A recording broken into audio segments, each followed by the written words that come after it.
বেসরকারি সংস্থা মানসির হিসেবে দেশে মাদকাসক্ত প্রায় 1,05,00,000 বছরে বেড়েছে প্রায় 30 লাখ। গবেষকরা মন্তব্য করেছেন, জিরো টলারেন্সের কথা বলা হলেও আশঙ্কাজনক হারে বাড়ছে মাদকাসক্ত। অভিযোগ আছে আইনশৃঙ্খলা বাহিনীর যোগ সাজসেই চলছে মাদক ব্যবসা। খুব সহজেই পাওয়া যাচ্ছে ইয়াবা, কোকেন ও ক্রিস্টালের মতো ভয়ঙ্কর মাদক। গ্রাম, পাড়া, মহল্লা সবখানেই মাদক ব্যবসায়ীদের বিস্তৃত নেটওয়ার্ক। ফেন্সিডিল, ইয়াবা, কোকেন কিংবা হালের ক্রিস্টাল মেথ, আইস সব ধরনের মাদকই মিলছে দেশ জুড়ে। চাইলেই হোম ডেলিভারিও দেয়া হচ্ছে অহরহ। মাদকদ্রব্য নিয়ন্ত্রণ অধিদপ্তরের বার্ষিক প্রতিবেদন বলছে, 2022 থেকে 23 জুলাই পর্যন্ত মাদকাসক্ত হয়ে রিহ্যাবে গেছেন প্রায় 50,000 মাদকসেবী। 5 বছরে রিহ্যাবে চিকিৎসা নেয়া নারী মাদকাসক্ত বেড়েছে 5 গুণ, আর 15 ও তার কম বয়সী মাদকাসক্ত বেড়ে হয়েছে 3 গুণ। করোনার সময় যখন সবাই গৃহবন্দী ছিল, স্কুল কলেজ শিক্ষা প্রতিষ্ঠান বন্ধ ছিল, তখন সোশ্যাল মিডিয়াতে মাদকের কেনাবেচা কিন্তু প্রচুর পরিমাণে হয়েছে। সেই সময় কিন্তু বেড়েছে। এখন আমাদের ধারণা বা আমাদের পরিসংখ্যানের একটা জরিপ যেটা আমরা করছি, তাতে দেখা যায় প্রায় 1 কোটির মতো মাদকাসক্ত এখন বাংলাদেশে। মাদকের বিরুদ্ধে জিরো টলারেন্সের ঘোষণার ভেতরেই আশঙ্কাজনক হারে বাড়ছে মাদকসেবীর সংখ্যা। হিরোইন বলেন, মরফিন বলেন, প্যাচিডিন বলেন বা আরও যেগুলো আছে, টেবার সব তো আমাদের দেশের না। এগুলো বাইরে থেকেই ঢোকে, আমাদের পার্শ্ববর্তী ভারত বা মিয়ানমার বা এই সমস্ত রুট থেকে এগুলো আসে। আমরা এজন্য আমাদের সর্বাত্মক অভিযান আমরা অব্যাহত রেখেছি। চলো যাই যুদ্ধে মাদকের বিরুদ্ধে, এমন স্লোগানে র্যাব কর্মতৎপরতা বাড়ালেও কমেনি মাদক চোরাচালান। র্যাব বলছে, আইন শৃঙ্খলা বাহিনীর একার পক্ষে সম্ভব নয় এ যুদ্ধ করা। পরিবার থেকে শুরু করে সমাজ, ইনস্টিটিউশন, সবাই আমরা যদি এক প্ল্যাটফর্মে এসে আমরা যদি এই মাদকের বিরুদ্ধে একটি সামাজিক আন্দোলন গড়ে তুলি, শুধু তখনই বাংলাদেশের মতন একটি ঘন বসতিপূর্ণ দেশে মাদকের এই বিস্তার নির্মূল করা সম্ভব হবে। কক্সবাজারের ইয়াবা ব্যবসার উদাহরণ টেনে সংশ্লিষ্টরা বলছেন, মাদক ব্যবসায়ীদের বিরুদ্ধে কঠোর রাজনৈতিক সিদ্ধান্ত বাস্তবায়ন জরুরি। যে আটকের সংখ্যা, জব্দের সংখ্যাটাও অনেক বেশি। আল আমিন হক অহন, ইন্ডিপেন্ডেন্ট নিউজ, ঢাকা। রাজধানী লালমাটিয়ায় সড়কের নিচে তিতাসের গ্যাস লাইনে আগুন ধরে গেলে রাস্তা খুঁড়ে সেই আগুন নিভিয়েছে ফায়ার সার্ভিস। একটি ম্যানহোলের মধ্যে তিতাসের গ্যাসের লাইনের লিকেজ থেকে আগুনের সূত্রপাত বলে প্রাথমিকভাবে ধারণা করছে ফায়ার সার্ভিস। মঙ্গলবার রাত 11:45 লালমাটিয়া মহিলা কলেজের কাছে সড়কে ম্যানহোলের ঢাকনা দিয়ে ধোঁয়া ওঠা শুরু হলে ফায়ার সার্ভিসে খবর দেয় এলাকার মানুষ। দ্রুত ঘটনাস্থলে পৌঁছায় ফায়ার সার্ভিসের একটি ইউনিট। পরে বিষয়টি তিতাস গ্যাস কর্তৃপক্ষকেও জানানো হয়। তিতাস ও ফায়ার সার্ভিস আগুনের উৎপত্তি খুঁজতে সড়ক খোঁড়া শুরু করে। Fire service gas line leakage থেকে ম্যানহোলে আগুন লাগার কথা বললেও তা মানছে না তিতাস। তিতাসের প্রকৌশলীরা লিকেজ খুঁজে পাওয়ার পর জানা যাবে আগুন লাগার কারণ। এদিকে স্থানীয়রা বলছে, সন্ধ্যা 7টার দিকে তারা প্রথম ম্যানহোলের ঢাকনা দিয়ে ধোঁয়া বের হতে দেখেন। আস্তে আস্তে সড়কে ধোঁয়া ও উত্তাপ বাড়তে থাকে। এ সময় স্থানীয় বাসিন্দাদের মধ্যে আতঙ্ক ছড়িয়ে পড়ে। একসময় ম্যানহোলের ভেতরে আগুন দেখা গেলে তারা ফায়ার সার্ভিসকে জানায়। ফায়ার সার্ভিসের সদস্যরা রাস্তার মাটি সরিয়ে আগুন নেভানোর কাজ শুরু করে। আগুন আমরা দেখি নাই, পরবর্তীতে আগুন দেখা হয়েছে। যখন এটা খুঁড়ে বের করছে তখন আগুনটা দেখছে। এখানে আরও 2টা বৃষ্টির পানি যাওয়ার ঢাকনা আছে, সেখান থেকে প্রচণ্ড তাপ, মানে আগুন ধরলে যে ধরনের তাপটা বের হয় ও ধরনের তাপ আসতেছে। আগুন হওয়ার কারণেই তো এখানে হিটটা হয়েছে। হিটটা হওয়ার তো আর কোনো ইস্যু নাই। ওখানে গ্যাস পাইপলাইন লিকেজ ছিল। গ্যাস পাইপলাইন লিকেজ হওয়ার পরে ওখানে যে কোনো সোর্স থেকে ইগনিশন হওয়ার কারণে সেখানে ফ্লেম হয়েছে, আগুন হয়েছে দীর্ঘক্ষণ ধরে। এ বিষয়ে আরও জানাতে বা লালমাটিয়া থেকে যোগ দিচ্ছেন সহকর্মী আনোয়ার সাদাত নূর। আনোয়ার, ফায়ার সার্ভিস তো আগুন নিভিয়েছে, সামনে আর কোনো আতঙ্কের সম্ভাবনা নিশ্চয়ই নেই। তো তিতাস কর্তৃপক্ষ লিকেজের বিষয়ে কি বলছে?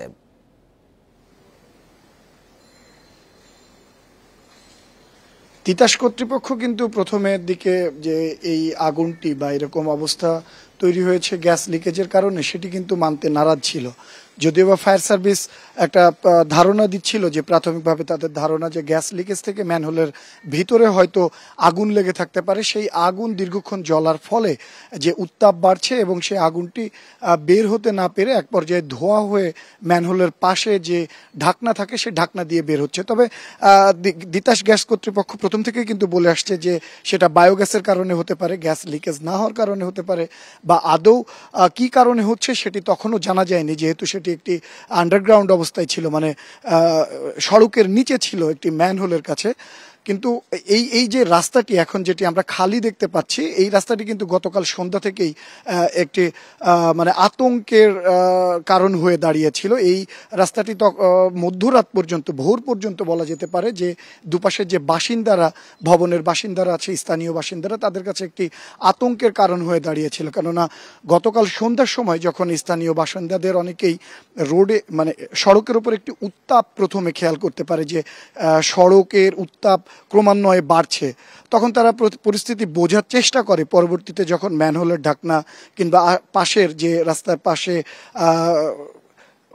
ফাঁকা জায়গা থাকে সেখান থেকে যখন ধোঁয়া উঠতে দেখে, তখন তারা ব্যাপারটি আমলে নেয় এবং তারা প্রাথমিকভাবেই চিন্তা করে যে হয়তো ভেতরে কোনো জায়গায় আগুন লেগেছে। তখন তারা বিষয়টি প্রথমে সিটি কর্পোরেশনকে, তারপরে ফায়ার সার্ভিসকে জানায় এবং একটি পর্যায়ে গিয়ে তারা তিতাসকেও জানাতে বাধ্য হয়, যেহেতু তাদেরও ধারণা ছিল যে তিতাসের যে লাইন আছে, গ্যাস লাইন, সেই গ্যাস লাইন লিকেজ থেকে কিন্তু এই আগুনের সূত্রপাত হয়েছে। তবে জানানোর পরে তাৎক্ষণিকভাবে যখন তিতাস কর্তৃপক্ষ এবং ফায়ার সার্ভিস আসে এবং তারা প্রাথমিক ধারণা করে যে গ্যাস লিকেজ হচ্ছে, তারা সেই গ্যাস লিকেজ খুঁজে বের করতে সড়কে খোঁড়াখুড়ি করে।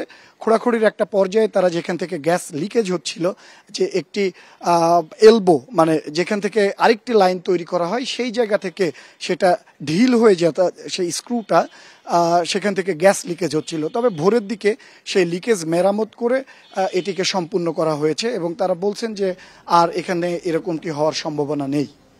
রাজধানী লালমাটিয়ায় গ্যাস লিকেজ থেকে আগুনের সূত্রপাত হয়েছে, এ বিষয়ে জানাচ্ছিলেন সহকর্মী আনোয়ার সাদাত নূর। ভারত থেকে উপহার পাওয়া 109টি বিশেষায়িত অত্যাধুনিক অ্যাম্বুলেন্স বেশিরভাগ পড়ে আছে অযত্নে।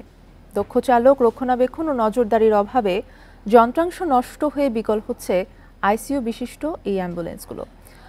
মুমূর্ষু রোগী বহনে অতি প্রয়োজনীয় হলেও তা দিয়ে কাঙ্ক্ষিত সেবা পাওয়া যাচ্ছে না। স্বাধীনতার সুবর্ণ জয়ন্তী ও বঙ্গবন্ধুর জন্মশতবার্ষিকী উপলক্ষে আইসিইউ বিশিষ্ট 109টি অত্যাধুনিক অ্যাম্বুলেন্স উপহার দেয় ভারত।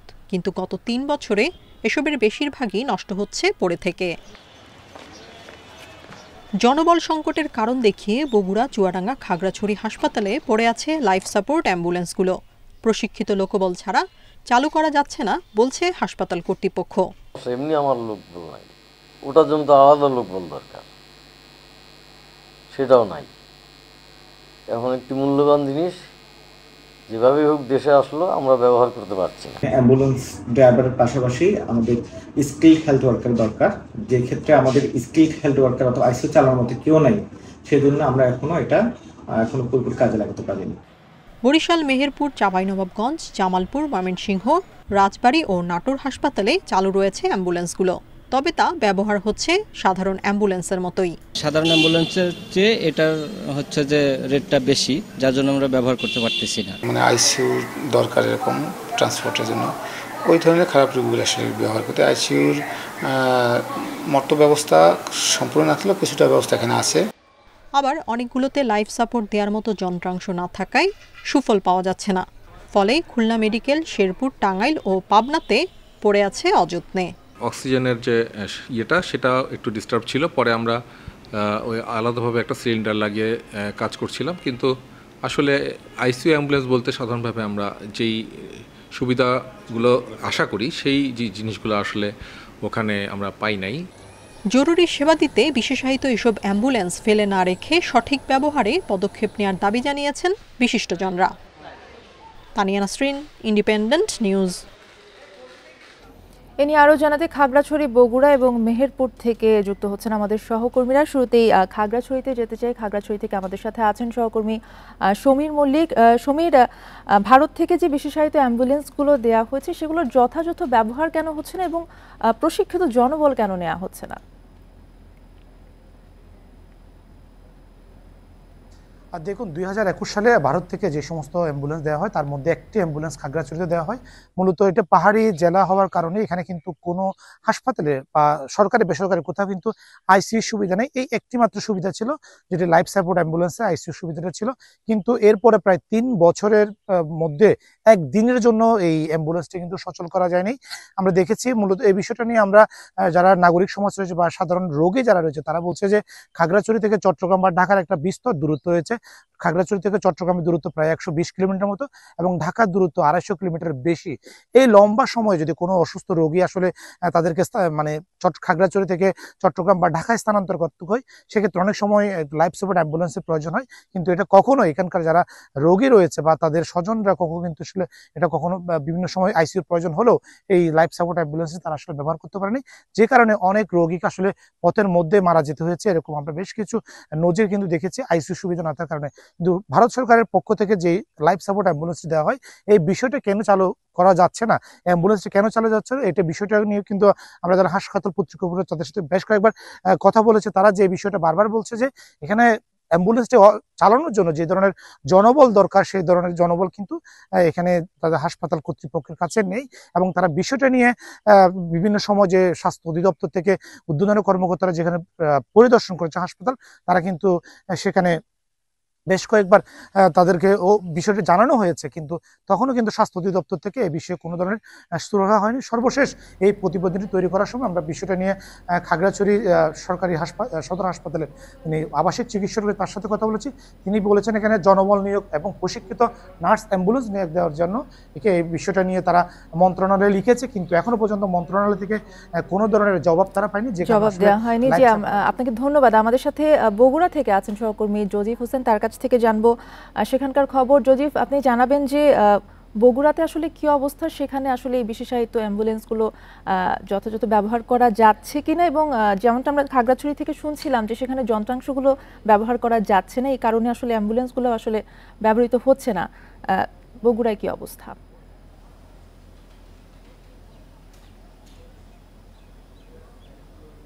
খাগড়াছড়ি কিংবা দেশের যে অন্যান্য জেলাগুলোতে কিংবা রাজধানীতে যে অ্যাম্বুলেন্সগুলো দেওয়া হয়েছে, বগুড়াতেও কিন্তু এই বিশেষায়িত অ্যাম্বুলেন্সগুলোর একই অবস্থা আমরা দেখতে পেয়েছি। এবং এখন আমি যেখানে দাঁড়িয়ে আছি এটি মোহাম্মদ আলী হাসপাতাল। এই মোহাম্মদ আলী হাসপাতালে কিন্তু সেই সময় একটি অ্যাম্বুলেন্স উপহার দেওয়া হয় এবং আপনি আমার ঠিক পেছনে দেখতে পারবেন যে এই আমি বিশেষায়িত অ্যাম্বুলেন্স বাদ দিয়ে যদি যেই অ্যাম্বুলেন্সগুলো সবচেয়ে বেশি প্রচলিত হয়, যেগুলোতে কোনো লাইফ সাপোর্ট নেই কিংবা অন্য কোনো ধরনের সুবিধা নেই, সেই অ্যাম্বুলেন্সগুলোই কিন্তু আপনার 999-এর মাধ্যমে কিংবা হাসপাতালের যারা রোগীরা রয়েছেন তারা কিন্তু সবচেয়ে বেশি ব্যবহার করে। এখানে একটাই কারণ আমরা জানতে পেরেছি রোগীদের স্বজনদের কাছ থেকে, যে তারা এই সুযোগ সুবিধাটা যে আছে তারা জানেন না এবং তারা জেনে থাকলেও অনেকে চেয়েও সেটি পান না।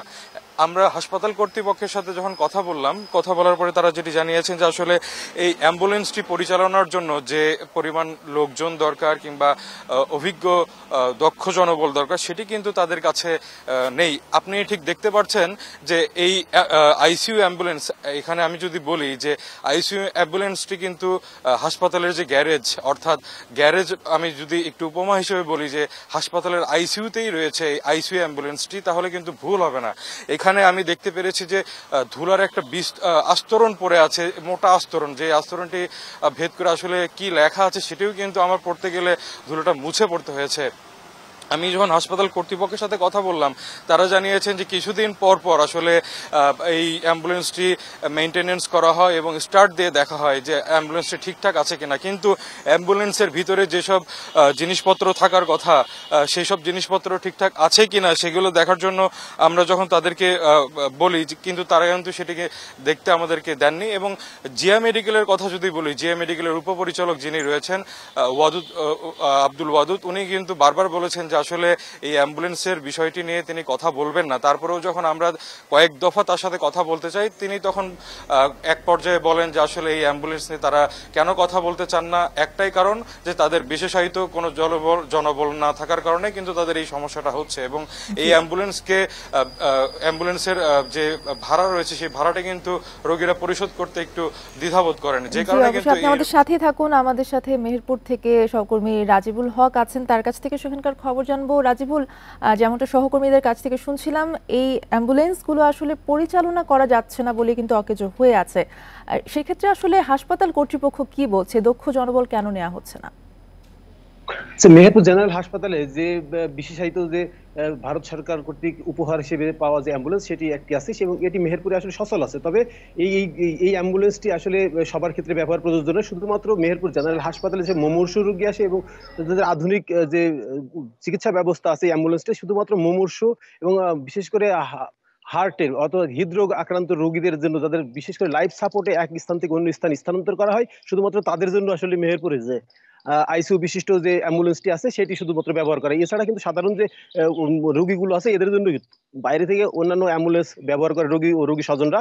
তবে বিশেষ করে এই মেহেরপুর জেনারেল হাসপাতালে তত্ত্বাবধায়ক আছেন, উনি জানিয়েছেন যে এই অ্যাম্বুলেন্সটা আসলে অনেকটা ব্যয়বহুল এবং এর যে যন্ত্রাংশ আছে এগুলো নষ্ট হয়ে গেলে আসলে এগুলো সহজেই মেরামতযোগ্য না, যার ফলে বিশেষ করে যারা জীবন সংকটাপন্ন যে রোগীগুলো আছে যাদেরকে অক্সিজেন বা সরবরাহ করা হবে এবং উন্নত চিকিৎসার জন্য মেহেরপুরের বাইরে অর্থাৎ কুষ্টিয়া, ঢাকা সহ অন্যান্য জায়গায় যে চিকিৎসার জন্য প্রেরণ করা হয়, শুধুমাত্র সেই ক্ষেত্রে রোগীর বিবেচনার উপর নির্ভর করেই মূলত এই আইসিইউ যে অ্যাম্বুলেন্সগুলো আছে সেইগুলো মূলত রোগীদের সেবা দেওয়া হয়। তা এছাড়াও কিন্তু আসলে খুব কম সময়ই এই অ্যাম্বুলেন্সটি ব্যবহার হয়। তবে এখন পর্যন্ত অ্যাম্বুলেন্সটি সচল আছে। তবে হাসপাতাল কর্তৃপক্ষের আমাদের এখানে যেসব মুমূর্ষু রোগী বা সংকটপূর্ণ রোগীগুলো তাদেরকে মূলত এই অ্যাম্বুলেন্স সেবা দিতে। এছাড়া যে অন্যান্য যে অ্যাম্বুলেন্স গুলো আছে সেগুলো স্বাভাবিকভাবেই কিন্তু মেহেরপুর জেলার। ধন্যবাদ আপনাদের তিনজনকে। মেহেরপুর, খাগড়াছড়ি এবং বগুড়া থেকে জানাচ্ছিলেন আমাদের সহকর্মীরা। ছাগলকাণ্ডে আলোচিত জাতীয় রাজস্ব বোর্ডের কর্মকর্তা মতিউর রহমান এবং তার পরিবারের সদস্যদের বিও অ্যাকাউন্ট জব্দ করা হয়েছে। পুঁজিবাজার নিয়ন্ত্রক সংস্থা বিএসইসির নির্দেশের পর এসব অ্যাকাউন্ট জব্দ করা হয়। এছাড়া তাদের ব্যাংক হিসাবও স্থগিতের নির্দেশ দিয়েছে ফাইন্যান্সিয়াল ইন্টেলিজেন্স ইউনিট বিএফআইইউ। বিএসইসির কর্মকর্তারা জানান, মতিউর রহমান ও তাঁর পরিবারের সদস্যদের দুর্নীতির অভিযোগের বিষয়ে দুর্নীতি দমন কমিশন তদন্তের উদ্যোগ নিয়েছে। এরই অংশ হিসেবে দুদকের পক্ষ থেকে শেয়ার বাজারে থাকা তাদের বিও হিসাব জব্দের আবেদন জানানো হয়। এর পরিপ্রেক্ষিতেই বিএসইসি এসব বিও হিসাব জব্দ করে। এদিকে আর্থিক দুর্নীতি প্রতিরোধে গঠিত গোয়েন্দা সংস্থা বিএফআইইউ মতিউর ও তার পরিবারের সদস্যদের ব্যাংক হিসাব স্থগিতের পাশাপাশি হিসাবের যাবতীয় তথ্য চেয়েছে। 5 কার্যদিবসের মধ্যে এসব তথ্য সরবরাহের নির্দেশ দেওয়া হয়েছে।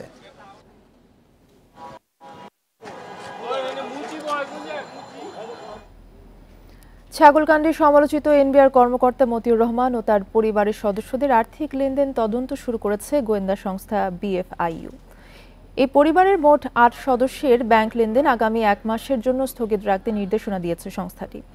মঙ্গলবার বিকেলে সব ব্যাংক ও আর্থিক প্রতিষ্ঠানে চিঠি দিয়ে এই নির্দেশনা দিয়েছে বিএফআইইউ। এই 1 মাসে ব্যাংক ও আর্থিক প্রতিষ্ঠান থেকে কোনো টাকা উত্তোলন করতে পারবেন না মতিউর ও তার পরিবারের সদস্যরা। পাশাপাশি 5 কর্মদিবসের মধ্যে 8 সদস্যের সব ধরনের লেনদেনের তথ্য জানতে চেয়েছে বিএফআইইউ। গোয়েন্দা কর্মকর্তারা এসব তথ্য নিশ্চিত করেছেন। নির্দেশনা অনুযায়ী মতিউর রহমান ও তার 2 স্ত্রী লায়লা কানিজ ও শাম্মী আক্তারের ক্ষেত্রে ব্যবস্থা নিতে হবে। এছাড়া 2 স্ত্রীর 5 সন্তানও আছেন গোয়েন্দাদের তদন্তের আওতায়।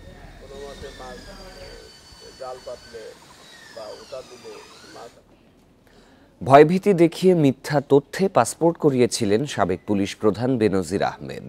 মঙ্গলবার দুদকের জিজ্ঞাসাবাদে পাসপোর্ট অধিদপ্তরের 8 কর্মকর্তা এই কথা স্বীকার করেন। দুদকের তলবে সকালে দুর্নীতি দমন কমিশন অফিসে যান পাসপোর্ট অধিদপ্তরের এই সদস্যরা। বেনজিরের বিরুদ্ধে অভিযোগ, তিনি পাসপোর্টে তার পুলিশ পরিচয় আড়াল করেছেন। 1996 সালে হাতে লেখা প্রথম পাসপোর্টের সন্ধান মেলে সাবেক আইজিপি বেনজির আহমেদের। এরপর তার 5টি পাসপোর্ট বই ছিল এমআরপি। ইন্ডিপেন্ডেন্ট টেলিভিশনের অনুসন্ধানে দেখা যায়, বেনজিরের বর্তমান পাসপোর্টটিতে বেসরকারি চাকরিজীবী হিসেবে পরিচয় দিয়েছেন তিনি। এছাড়া সরকারি অফিসিয়াল পাসপোর্টের বদলে ব্যবহার করেছেন সাধারণ পাসপোর্ট। দুদক সূত্রে জানা যায়, আইনশৃঙ্খলা বাহিনীর বড় কর্তা হয়েও অতীতের সব পাসপোর্ট সাধারণ শ্রেণীতে করিয়েছেন বেনজির। পাশাপাশি পেশা দেখানো হয়েছে বেসরকারি চাকরিজীবী।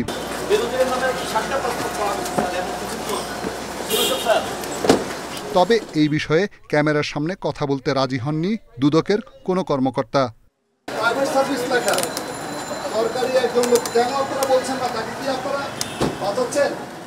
রিশাদ হুদা, ইন্ডিপেন্ডেন্ট নিউজ, ঢাকা।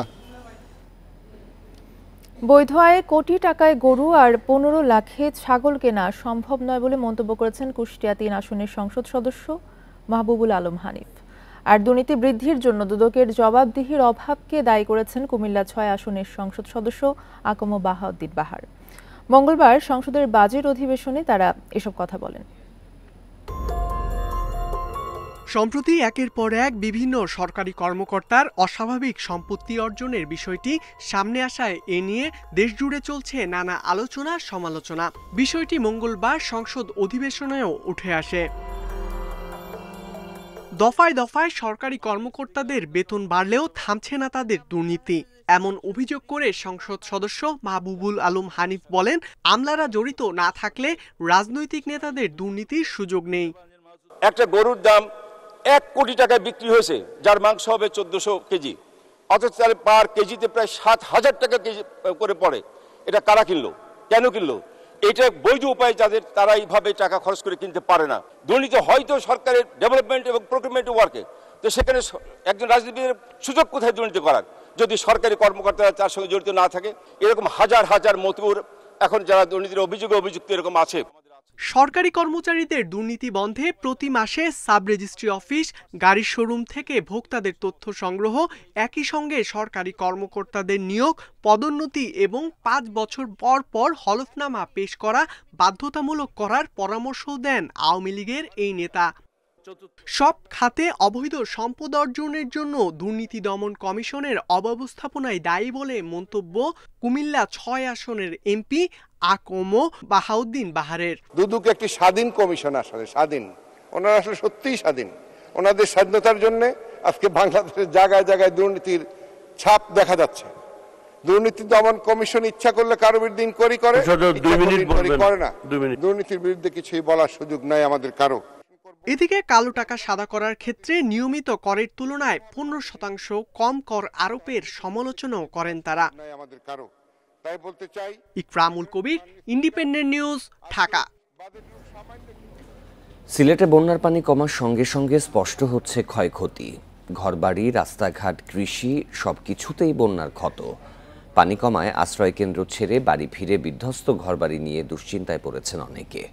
পুরোপুরি পানি না নামায় ক্ষয়ক্ষতি নিরূপণ করতে পারছে না জেলা প্রশাসন, তবে প্রতিশ্রুতি দিয়েছে সব ধরনের সহায়তার। মে ও জুন মাসে পরপর 2 দফা বন্যায় বিধ্বস্ত সিলেটের 13 উপজেলা।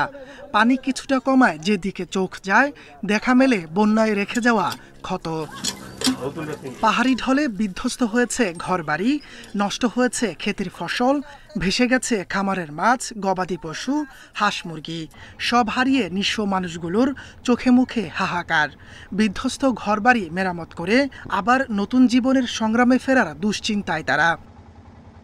বিটা গুড়া নিছে কি বেড়া গুড়া হলাই দিছে, বুঝছি অবস্থা খারাপ। ধান ফান যা আছিল মনে হয় খানি এটা বিজেয়া নষ্ট করছে, পানি মনে করো বেড়া দুয়ারা হলতো নিছে কি আস মুরুক মরিয়া পানি আস বাসিয়া অনেক গেছে নাকি। কৃষি সম্প্রসারণ অধিদপ্তরের হিসেবে 2 দফা বন্যায় ক্ষতিগ্রস্ত অন্তত 1 লাখ কৃষক। নষ্ট হয়েছে অন্তত 17,000 হেক্টর জমির ফসল। এইবার যে বন্যাটা আসলে এটা পুরাটাই উপচে উঠছে আর কি। ওটার কারণে আমাদের যে আউশ ধানগুলি অবশিষ্ট ছিল মাঠে, আউশ এবং সবজি, এগুলা আমাদের অনেক নিমজ্জিত হয়েছে। এই সময় 20,400 মতো আমাদের মাঠে ফসল ছিল, 20,440, এর মধ্যে প্রায় 17,377 হেক্টরই আমাদের নিমজ্জিত হয়ে যায়। জেলা প্রশাসন বলছে বন্যায় ক্ষতিগ্রস্তদের সব ধরনের সরকারি সহায়তা দেয়া হচ্ছে। পানি নামার পর শুরু হবে পুনর্বাসন কার্যক্রম।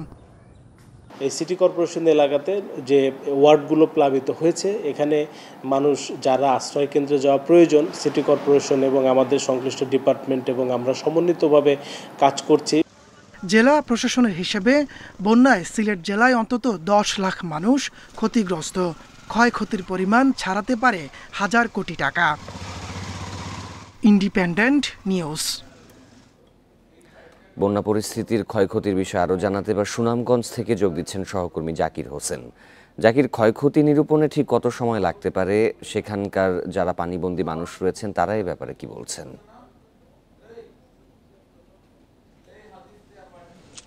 যেহেতু এখনও সুনামগঞ্জের বিস্তীর্ণ এলাকায় পানি রয়েছে, অর্থাৎ হাওর অধ্যুষিত এলাকায় তাহিরপুর, বিশম্বরপুর, ধর্মবাসা, জামালগঞ্জ এসব এলাকায় এখন পর্যন্ত কিছু মানুষ পানিবন্দী রয়েছে, আর কিছু গ্রামের সামনেও পানি রয়ে গেছে, যার ফলে ক্ষয়ক্ষতি কি পরিমাণ হয়েছে সেটা এখন পর্যন্ত কিন্তু পুরোপুরি নিরূপণ করা সম্ভব হয়নি বলে জানিয়েছেন জেলা প্রশাসনের পক্ষ থেকে। আর আমরা যদি একটু সড়কের কথা বলি, আমরা কথা বলেছিলাম স্থানীয় সরকার প্রকৌশল অধিদপ্তরের নির্বাহী প্রকৌশলী আনোয়ার হোসেনের সাথে। তিনি আমাকে জানিয়েছেন এখন পর্যন্ত তাদের এবারের বন্যায় প্রায় 3000 কিলোমিটার সড়ক পানির নিচে নিমজ্জিত হয়েছিল। এখন পর্যন্ত দৃশ্যমান হয়েছে ক্ষয়ক্ষতি, তাদের দৃশ্যমান হয়েছে 155 কিলোমিটার। তো আরও ক্ষয়ক্ষতি হবে বলে তিনি আমাদেরকে জানিয়েছেন, কারণ পানি অনেকে এখন পর্যন্ত আরও কিছু সড়ক পানির নিচে তলিয়ে আছে। তো সড়কের মতো এরকম কিন্তু অনেক বসতভিটাও আমরা দেখেছি যে ফাওর এলাকার বসতভিটার পানিতে তলিয়ে আছে। আর এই পর্যন্ত আমরা যেসব অবস্থা দেখছি, বিশেষ করে যদি বলি নির্ময়ের মানুষের যে কাঁচা ঘরবাড়ি, অনেক কাঁচা ঘরবাড়ি বিধ্বস্ত হয়েছে, কিন্তু এখন পর্যন্ত যদিও বিধ্বস্ত হয়েছে মানুষ ঘরে ফিরতে পারছে না। আশ্রয়কেন্দ্রে রয়েছে অনেকে মানুষ, কারণ হচ্ছে ঘর ভেঙে যাওয়ায় মানুষ এখানে বসবাস করার মতো অনুপযোগী হয়ে পড়েছে, যারা একেবারে অসহায় দরিদ্র। তাদের জন্য আসলে জেলা প্রশাসনের পক্ষ থেকে বলা হচ্ছে তাদের তালিকা করে মন্ত্রণালয়ে চিঠি পাঠানো হবে, তারপর বরাদ্দ হলে তারপর তাদেরকে পুনর্বাসনের আওতায় নিয়ে আসবে। এটা আসলে একটা লম্বা একটি পদ্ধতির বিষয় হয়ে গেছে, কারণ এই মুহূর্তে ঘরে না ফিরতে পারলে তারা তাদের যে ঘরটুকু সেটাও হয়তো বা কারণ ঢেউয়ের আঘাতেও চলে যেতে পারে। তো সার্বিকভাবে আমরা বলতে পারি যত সময় যাচ্ছে মানুষের কিন্তু দুর্ভোগ বাড়ছে, যদিও পানি কমে গেছে। এই ছিল আমার কাছে সুনামগঞ্জের বন্যা পরিস্থিতির সর্বশেষ। সুনামগঞ্জ থেকে জানাচ্ছিলেন সহকর্মী জাকির হোসেন। বিষধর রাসেলস ভাইপার বা চন্দ্রবোরা সাপের আতঙ্কে ঘরবন্দি হয়ে পড়েছেন ফরিদপুরের চরাঞ্চলের মানুষ। বর্ষার আগে উপদ্রব বেড়ে যাওয়া ও মানুষের মৃত্যুতে ভয় বাসা বেঁধেছে তাদের মনে।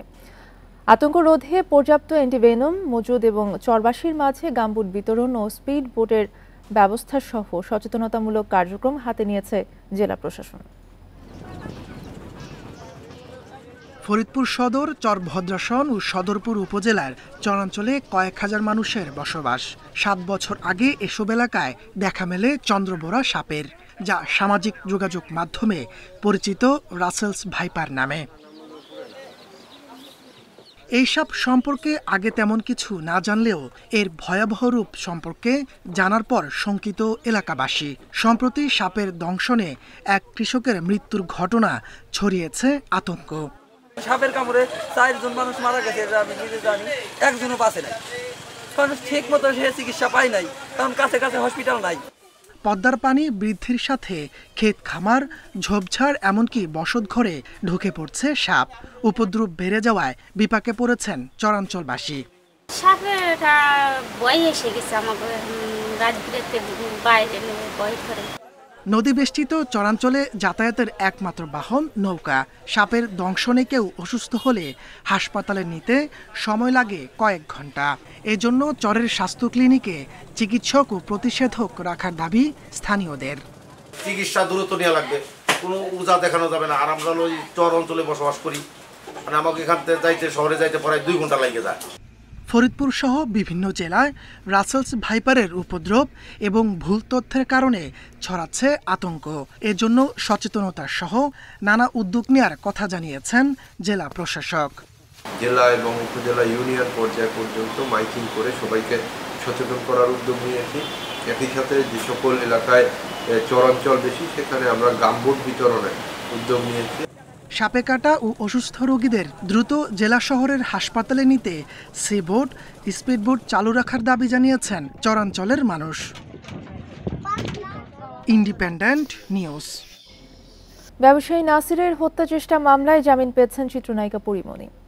মঙ্গলবার ঢাকার senior judicial magistrate Saiful Islam এই জামিন মঞ্জুর করেন। এদিকে পরিমণির সাথে অনৈতিক সম্পর্কের জেরে অতিরিক্ত পুলিশ সুপার সাকলাইনকে বাধ্যতামূলক অবসরে পাঠানোর সিদ্ধান্ত নিয়েছে মন্ত্রণালয়।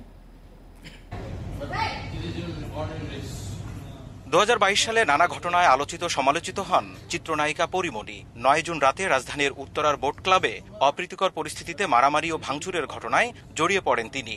ঘটনার পর পাল্টাপাল্টি মামলা করেন পরিমণি ও নাসির উদ্দিন মাহমুদ। হত্যাচেষ্টা মামলায় মঙ্গলবার ঢাকার সিনিয়র জুডিশিয়াল ম্যাজিস্ট্রেট আদালতে আত্মসমর্পণ করেন পরিমণি। শুনানি শেষে 1000 টাকা মুচলেকায় তার জামিন মঞ্জুর করেন আদালত। পিবিআই কর্তৃক এখানে প্রতিবেদন দাখিল করেছে, তো প্রতিবেদনে যা আসছে আমরা মনে করি যে এই মামলাটি একটি কাউন্টার মামলা। এই মামলায় পরিমণি নির্দোষ প্রমাণিত হবে শেষ পর্যন্ত এবং খালাস পাবেন। আদালতে বোট ক্লাবে সেদিনের ঘটনায় পরিমণির দ্বারা আহত হওয়ার সত্যতা তুলে ধরলেও জামিনে আপত্তি জানায়নি বাদীপক্ষ। আমাদের জামিন পেয়ার যখন ওরা করলো, আমাদেরকে জিজ্ঞেস করছে আমাদের বক্তব্য কি। আমরা বলেছি যে এখানে এক নং আসামি, উনি এখন বর্তমানে একজন মা, উনি একজন নারী, ওনার প্রতি সম্মান দেখে আমরা বলেছি আমাদের জামিনে কোনো আপত্তি নেই। বিচার তো একটা চলমান প্রক্রিয়া এবং এটা একটা সময় শেষ হবে, সাক্ষী গ্রহণের পর শেষ হবে এবং আমি দৃঢ়ভাবে বিশ্বাস করি যে এটার একটা সঠিক বিচার আমি পাবো এবং আমার বিরুদ্ধে যে অন্যায় করা হয়েছে, মিথ্যা প্রচার করা হয়েছে, এটার সত্যতা মিলবে। এদিকে চিত্রনায়িকা পরিমণির সঙ্গে অনৈতিক সম্পর্কে জড়ানোর প্রমাণ মেলায় তৎকালীন ডিএমপির এডিসি গোলাম সাকলায়েনকে বাধ্যতামূলক অবসরে পাঠানোর সিদ্ধান্ত নিয়েছে স্বরাষ্ট্র মন্ত্রণালয়। বর্তমানে তিনি অতিরিক্ত পুলিশ সুপার হিসেবে ঝিনাইদহে কর্মরত আছেন। এ বিষয়ে পিএসসিতে চিঠি পাঠানো হয়েছে। Zahidul Bashar, independent news, Dhaka. অপহরণ, নির্যাতন সহ নানা অভিযোগে যশোর বিজ্ঞান ও প্রযুক্তি বিশ্ববিদ্যালয় শাখা ছাত্রলীগের সভাপতি সহ 13 ছাত্রকে স্থায়ী বহিষ্কার করেছে বিশ্ববিদ্যালয় প্রশাসন। মঙ্গলবার বিকেলে প্রশাসনিক ভবনের সম্মেলন কক্ষে সর্বোচ্চ নীতি নির্ধারণী ফোরাম রিজেন্ট বোর্ডের সভায় এই সিদ্ধান্ত নেওয়া হয়। তদন্ত কমিটি প্রতিবেদনের পর তার নিয়ম অনুযায়ী বিশ্ববিদ্যালয়ের ডিসিপ্লিনারি কমিটিতে উপস্থাপন করে। গত বছরের 7 ডিসেম্বর লিফট অপারেটর চাকরি প্রার্থীদের অপহরণ ও গত 4 জুন এক ছাত্রকে নির্যাতনের অভিযোগ ওঠে। তা প্রমাণিত হওয়ায় শাখা ছাত্রলীগের সভাপতি সোহেল রানা সহ বিভিন্ন বিভাগের 13 ছাত্রকে বহিষ্কার করা হয়।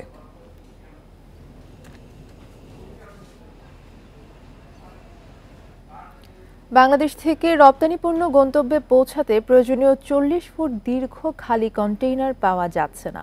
এতে রপ্তানি পণ্য যথাসময়ে ক্রেতার কাছে পৌঁছানো নিয়ে চিন্তিত সংশ্লিষ্টরা। বিদেশি শিপিং কোম্পানিগুলো বলছে, লোহিত সাগরে হুতি বিদ্রোহীদের হামলার ঘটনায় বিশ্বের বিভিন্ন বন্দরে জটে আটকা পড়েছে এই ধরনের কন্টেইনার। তাই বৈশ্বিক এই সংকটে বিকল্প প্রক্রিয়ায় সমস্যা সমাধানের চেষ্টা করছে তারা। দেশের বন্দরগুলো থেকে আমদানি রপ্তানি পণ্য মূলত 20 এবং 40 ফুট দীর্ঘ কন্টেইনারে করে পরিবহন করা হয়। এর মধ্যে আমদানির ক্ষেত্রে 2 আকারের কন্টেইনারের চাহিদা প্রায় সমান, কিন্তু রপ্তানির ক্ষেত্রে 40 ফুট কন্টেইনারের চাহিদা 80%। 40 ফুট কন্টেইনারের এই বাড়তি চাহিদা সাধারণত শিপিং কোম্পানিগুলো খালি কন্টেইনার আমদানি করে সামাল দেয়। সম্প্রতি লোহিত সাগরে হুতি বিদ্রোহীদের বাণিজ্যিক জাহাজে হামলার ঘটনায় ট্রান্সশিপমেন্ট বন্দর থেকে জাহাজগুলোকে প্রায় 11 দিনের বেশি পথ পাড়ি দিতে হচ্ছে। এছাড়া বিভিন্ন বন্দরে মাদার ভেসেলের গড় অবস্থানকাল বেড়েছে 2 থেকে 7 দিন। এতে মারাত্মক সংকট দেখা দিয়েছে প্রয়োজনীয় খালি কন্টেইনারের। বাংলাদেশের রপ্তানি পোশাক শিল্পের জন্য 40 এবং 40 হাই কিউব কন্টেইনারের চাহিদা অনেক বেশি। বাংলাদেশে এই চাহিদার যে তুলনায় 40 ফিট কন্টেইনার অনেক কমে গেছে। সেই ডিলের কারণে আমদানি এবং রপ্তানি পণ্যের কিন্তু একটা ব্যাহত হচ্ছে। 2 সপ্তাহ ডিলে যাওয়ার মানে হলো যে বায়াররা 1 নম্বর হলো যে তারা অন টাইম গুডস পাচ্ছে না। তারা এখন করবে কি, ডিসকাউন্টের দিকে যাবে, অথবা গুডসটা 15 দিন 20 দিন আগে পাওয়ার জন্য বা অন টাইম পাওয়ার জন্য তারা আমাদেরকে বলবে যে তোমরা ইয়ার ফ্রেট করো। বিদেশি শিপিং কোম্পানিগুলো বৈশ্বিক এই সংকটে অপেক্ষা করা ছাড়া আপাতত আর কোনো সমাধান দেখছে না। তবে ইতোমধ্যে বিকল্প ব্যবস্থায় এই সমস্যার সমাধানের চেষ্টা শুরু হয়েছে বলে জানিয়েছে তারা। প্রত্যেকটা জাহাজে আমরা এমটি নিয়ে আসছি ট্রান্সশিপমেন্ট পোর্টগুলো থেকে। যেমন আমাদের এই মাসেও প্রায় এক্সপোর্টের অনেক ভালোই গ্রোথ দেখতে পাচ্ছি, কিন্তু ইম্পোর্টটা যেহেতু এখন কম, যার কারণে আমরা এই যে গ্যাপটা মিট আপ করার জন্য আমরা কন্টিনিউয়াসলি এমটি রিপোজিশন করতেছি বাংলাদেশে। দেশের রপ্তানি পণ্যের 63% গন্তব্য ইউরোপের বিভিন্ন দেশ ও যুক্তরাষ্ট্র, আর আমদানি পণ্যের বেশিরভাগ আসে চীন থেকে। অনুপম শীল, ইন্ডিপেন্ডেন্ট নিউজ, চট্টগ্রাম। বিশ্ববাজারে হস্তশিল্পের চাহিদা বাড়লেও পর্যাপ্ত পুঁজি ও প্রশিক্ষণের অভাবে ঘুরে দাঁড়াতে পারছে না হস্ত ও কারুশিল্পের উদ্যোক্তারা। ব্যাংক ঋণ না পাওয়ায় বেশিরভাগকেই হতে হচ্ছে এনজিও নির্ভর। রপ্তানি বাড়ানোর পাশাপাশি বিশ্বের সাথে তাল মেলাতে এই খাতের সরকারি প্রণোদনা দেওয়ার তাগিদ দিচ্ছেন বিশ্লেষকরা। পাট ও হোগলা পাতা দিয়ে তৈরি হচ্ছে নানা ধরনের গৃহস্থালী পণ্য, যা রপ্তানি হচ্ছে বিশ্বের বিভিন্ন দেশেও। বিশ্ববিদ্যালয় থেকে উচ্চতর ডিগ্রি নিয়েও 2016 সালে নিজ এলাকা দিনাজপুরের পূর্ব বাসুলি গ্রামে কারুশিল্পের এই প্রতিষ্ঠানটি দেন কায়েদুজ্জামান আজাদ। এই পণ্যগুলো পরিবেশ বান্ধব হয়, অনেক চাহিদা রয়েছে, বিশেষ করে ইউরোপিয়ান কান্ট্রিগুলোতে এর কদর অনেক বেশি। সরকারি ও বেসরকারিভাবে বা ব্যাংকিংভাবে কোনো সহযোগিতা পেয়ে থাকি, তাহলে আশা করি আগামী দিনে 1 থেকে 1,500 লোকের আমি কর্মসংস্থান করতে পারবো। আজাদ ঘুরে দাঁড়াতে পারলেও এই খাতে নানা সমস্যায় পড়েছেন দেশের অন্যান্য উদ্যোক্তারা। পুঁজি, ঋণ ও প্রশিক্ষণের অভাবে এগোতে পারছেন না তারা। বেশিরভাগকেই হতে হচ্ছে এনজিও নির্ভর। টাকার জন্য ব্যবসা করতে পারি না, কারণ আমাদের পুঁজি নাই। আমাদের যদি টাকা থাকে, অনেক টাকা থাকে, তো আমরা অনেক রকম মাল নিয়ে ব্যবসা করতে পারি। যদি একটা সুযোগ সুবিধা দেয় তাহলে আমারটা চলবে ভালো, আর সুযোগ সুবিধা না পাইলে তো হবারে নাই। আমরা কিছু পাই না, আমরা অনেক কষ্ট করি, অনেক দুঃখ করি এই ব্যবসাটা হাতে আসছি। দেশের ঐতিহ্য ও সংস্কৃতিকে বাঁচিয়ে রাখার পাশাপাশি এই খাতের উদ্যোক্তাদের সহযোগিতার দাবি ক্রেতা ও বিক্রেতাদের। দেশের বাইরে থেকে জিনিসপত্র নিয়ে আসে, তার থেকে যদি এই যে আমাদের শিল্পটাকে যদি আমরা বাঁচিয়ে রাখতে পারি, আমাদের ঘর সুন্দর করতে পারি, এটা তো আমাদের জন্যই ভালো। সরকার যদি ভালো একটা দৃষ্টি নিত আমাদের জন্য, আমরা এই জিনিসটা আরও ডেভেলপ করতে পারতাম। সরকারকে আমদানিমুখী না হয়ে এই খাতে গবেষণা ও প্রণোদনা বাড়ানোর তাগিদ বিশ্লেষকদের।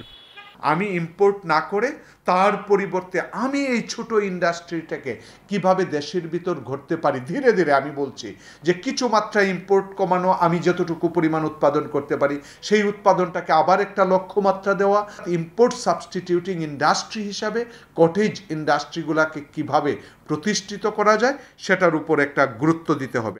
সংশ্লিষ্টরা জানান 2019 সালে এসব পণ্যের রপ্তানিতে নগদ প্রণোদনাও 20% থেকে কমিয়ে 10% করা হয়। Amirul Islam, independent news, Dhaka. গণতন্ত্রকে সমুন্নত রাখতে গণমাধ্যম, সুশীল সমাজ ও বিরোধী রাজনৈতিক দল কারো সমালোচনা মানে বিশ্বস্ততার অভাব নয়। যুক্তরাষ্ট্রের স্বাধীনতা দিবস উপলক্ষে গতকাল রাতে রাজধানীতে এক অনুষ্ঠানে কথা বলেন মার্কিন রাষ্ট্রদূত। এতে পররাষ্ট্রমন্ত্রী বলেন, দুই দেশের জনগণের কল্যাণেই ঢাকা ওয়াশিংটন একসাথে কাজ করা জরুরি। 4 জুলাই যুক্তরাষ্ট্রের 248তম স্বাধীনতা দিবস। দিনটিকে সামনে রেখে ঢাকায় অনুষ্ঠানের আয়োজন করে মার্কিন দূতাবাস।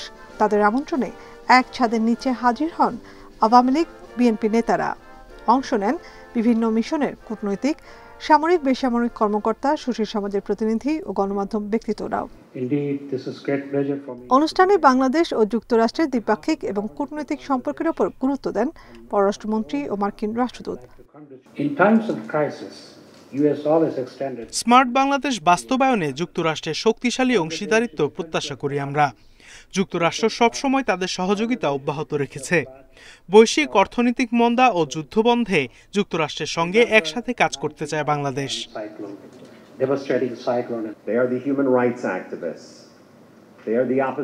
ভিন্ন মতাবলম্বী মানেই দেশদ্রোহী নয়, বরং গণমাধ্যম, সুশীল সমাজ ও বিরোধী দল তাদের ভিন্ন মতের মাধ্যমে সরকারের সীমাবদ্ধতা ও স্থবিরতা দূর করতে পারে, যার মাধ্যমে গণতন্ত্র আরও মজবুত হয়। সর্বশেষ ছিল সাংস্কৃতিক অনুষ্ঠান, যার মূল আকর্ষণ ছিল যুক্তরাষ্ট্রের বিমান বাহিনীর পরিবেশনা। নাফিজাতুল্লাহ, ইন্ডিপেন্ডেন্ট নিউজ, ঢাকা। এই ছিল এখনকার সংবাদ। সব খবরের বিস্তারিত জানতে চোখ রাখুন ফেসবুক, ইউটিউব এবং এক্সে। আমন্ত্রণ পরের আয়োজনে।